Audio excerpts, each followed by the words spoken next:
Hey guys, David DeZonia here.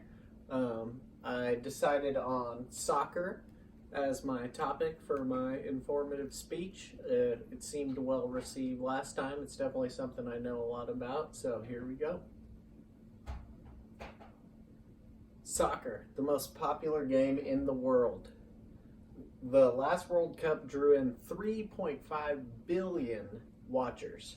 That is the highest watched television event in the world. Doesn't that sound like something you want to be a part of?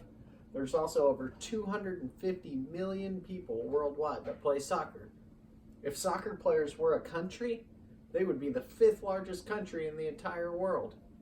Pretty neat. Here in America, soccer's not quite the rage that it is all over the world, but it's definitely growing in popularity. In 1967, there was only 100,000 people that played soccer in America. Today, there's 11.9 million people involved. That means 30% of all households in America have somebody involved in soccer participation today. It's definitely going to continue to grow because according to the Gallup poll, amongst people under the age of 35, soccer is now their second favorite sport. That's a survey of American people just like us, so as they continue to get older, soccer's only going to become more common. A brief history of soccer. Its roots can be traced back to 3,000 years ago to what is now modern-day China. The roots meaning they just played a game where they kicked a ball around, really. The actual game that we refer to as soccer today was created in England in the 1800s. They kind of formalized the rules a little bit better and made it look like what it looks like today. Over in England, though, they call soccer football, just like they do in a lot of parts of the rest of the world. Football, I thought, was because you don't use your hands, you use your feet in soccer. Turns out they actually called it that because the most common game at the time was polo, where you rode horses. So football was simply meaning to them that you run on the ground with your feet. Now let's hit on a couple of rules, just the basics really. If you're just out there having fun, all you need is 2 teams of people, 1 ball, and some kind of a way to mark 2 goals. This contributes to soccer being so popular among the whole world. It's by far the easiest game to just go out and play. You really don't need much. All you got to do is break into 2 teams, and then you mark the goals. They don't even necessarily have to have a crossbar because they didn't have one back when the game was invented. That's been a more recent addition. Then each team defends 1 goal and attacks the other one without using their hands to touch the ball. Most goals wins. Pretty simple.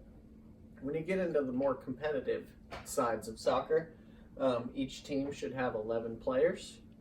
They designate one of the 11 to be the goalkeeper. He defends the goal and he's allowed to use his hands within some certain parameters.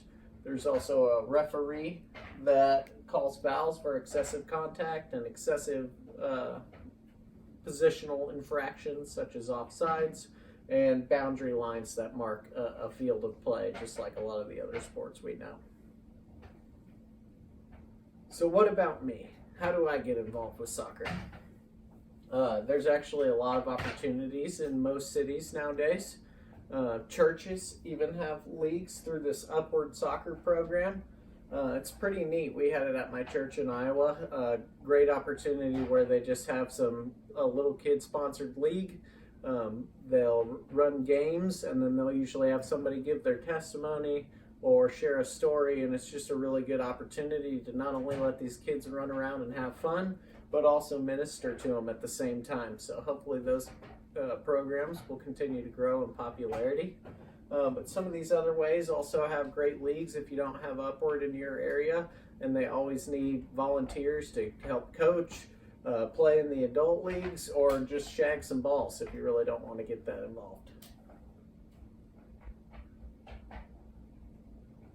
If you really want to sit on the sidelines, you could always just become a fan.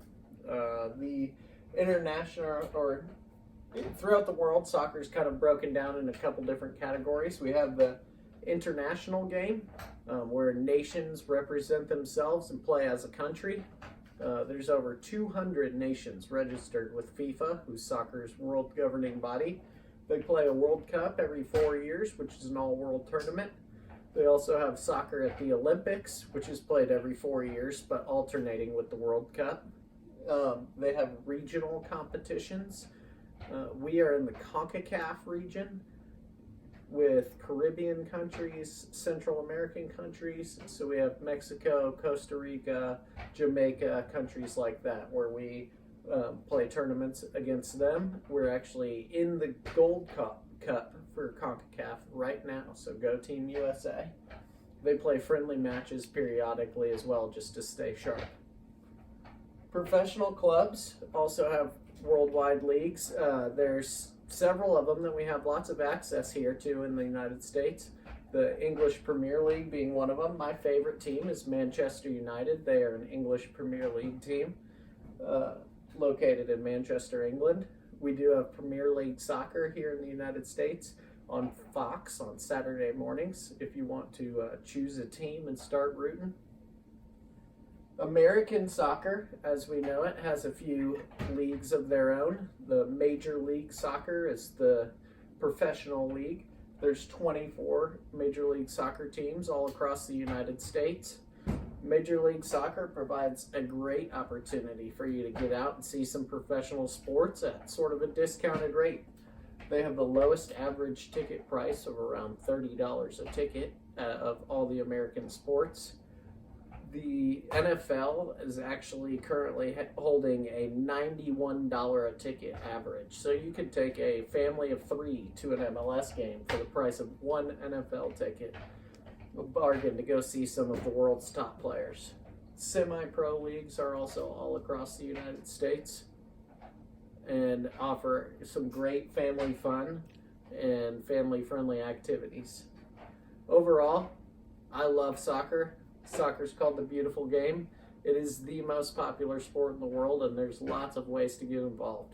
So get out there and go play.